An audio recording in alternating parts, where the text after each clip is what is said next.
Hey, what's up guys, welcome back to another Outscraper tutorial. In this video, I want to show you guys some more advanced feature and filters of Google Maps data scraper. So mainly we're going to scrape some US company data. I want to show you guys in and out how to use the following features such as email and contact scraper, and we're going to validate the email address, and we're going to enrich the phone number, and we're going to extract some US company data as well. Most importantly, if you do cold email outreach or marketing campaign, this is extremely helpful because by validating the email, you can immediately increase your campaign deliverability. Make sure you stick to the end of this video. If you enjoyed the video, make sure you subscribe and give it a like and drop some comments. And most importantly, make sure whatever you do with the data is legal in your country. Each country has their own unique law and regulations. Without further ado, let's get right into it.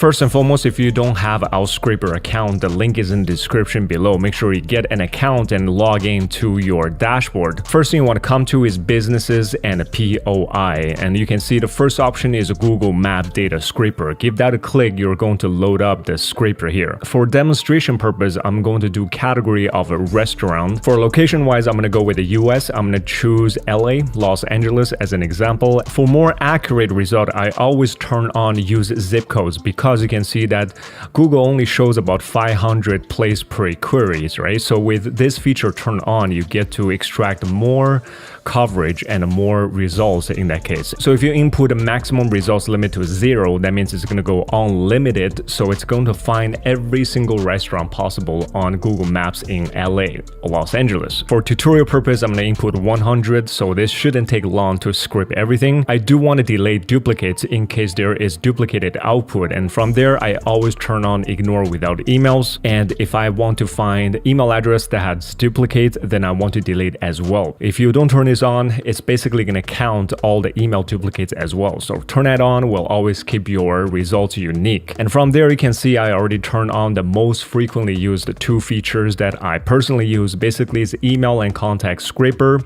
and email address verifier. So let's quickly go through one of each, and I want to explain to you what they mean. The first one is email and contact scraper. So not only we're going to find the location data of these restaurants, including their physical location, the postal code, their business name, and so forth. And we're also going to tell the scraper to extract the contact info and email address of these businesses as well. So that is the first feature called email and contact scraper. And the second one is not only we extract the emails, just having the email is not good enough. We also want to validate the email address, make sure it's valid, it's a deliverable. That's the most important thing, because a lot of businesses don't leave their actual email, or they make a mistake on their email. So if you don't validate them, you keep sending it to these invalid email address, it's gonna bounce back. From email service provider perspective, that's not a good sign, especially if you do email cold outreach or constantly have email bouncing back.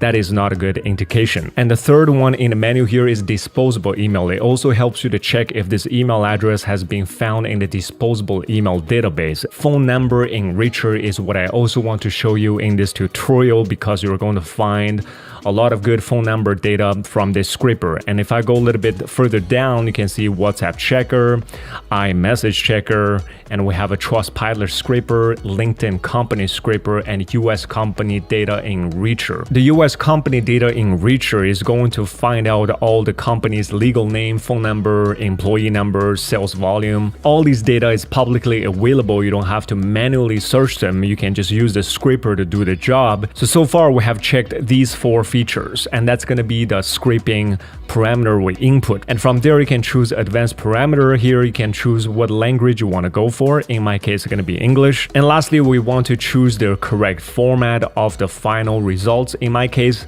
I like to use CSV because I can load it on Google Sheets on different tabs.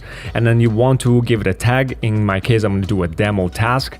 And that's literally it. Took us less than a few minutes to input all these parameters. And then once you're done done with that, click on Get Data. It's going to give you an estimate. In this case, it found around 414 query results and then give you an estimate of the time. Normally, it's going to be less. This is basically an overestimate because we put a limit of 100, so it's going to pull exactly 100 results, and the total cost is really cheap. You can see 100 results only cost 61 cents. And once you're done with that, you're happy with whatever you see here, click on Confirm. Now we're sending this task into the query, and you want to come to the task page. As you can see, the current status is started and the task is running. Patiently wait it out. This can take anywhere between a few minutes up to a few hours, depends on how big your query is. Just be patient with it, go grab some coffee, take a break, and we're gonna come back right after. A few moments later. Alright guys, as you can see here, it took around 40 minutes for the entire process to finish, and keep this in mind, the more enrichment you're adding to the process, the slower it gets, right? Because it's gonna go validate a whole bunch of data points. As you can see here, the current status is finished, is success, and all we need to do is click on here to download the CSV of 100 data points. And now let's quickly fire up Google Sheets. This is a brand new sheet. You want to click on File and you want to click on Import, and we want to choose Upload and drag and drop the CSV into this box, and you can see it's uploading the CSV. The reason I like CSV is because I can have 10 different tabs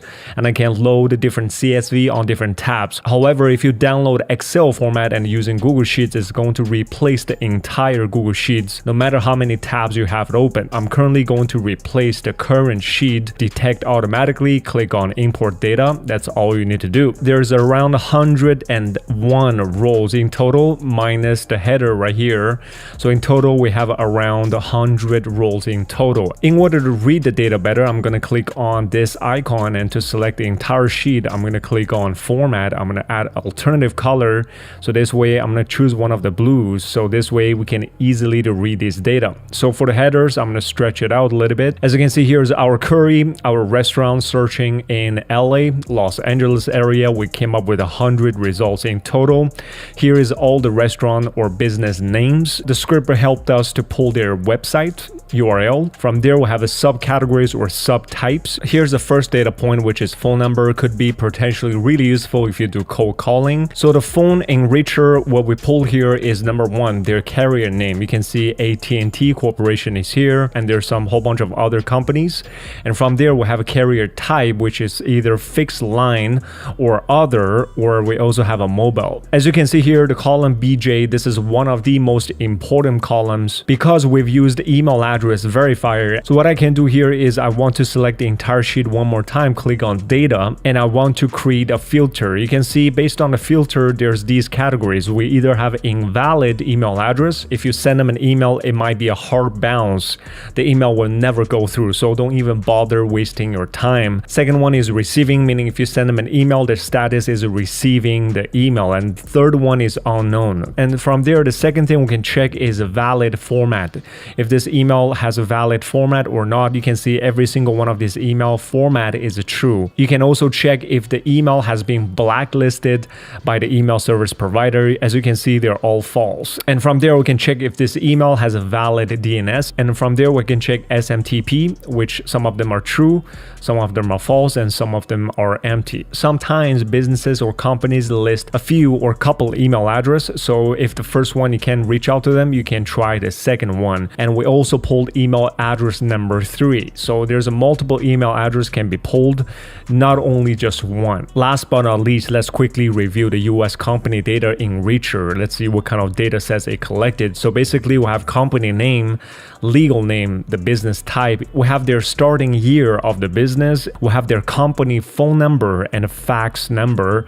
And towards the end, we also have their companies. And the most important field that could be really interesting is the sales volume. And last but not least, we have a number of employees. So again, Outscraper did everything automatically. All we need to do is takes less than 5 minutes to input the categories, the location. Everything was done under a few clicks with a little bit waiting. And you can see all these data is available under your fingertips. If you enjoyed this video, make sure you subscribe to the channel and drop some likes and some comments. Let me know which part of the video and tutorial you enjoy the most. And let me know which particular data set is useful to you and drop them in the comment below. I'd love to give them a read. With that being said, I will see you guys in the next tutorial. Cheers.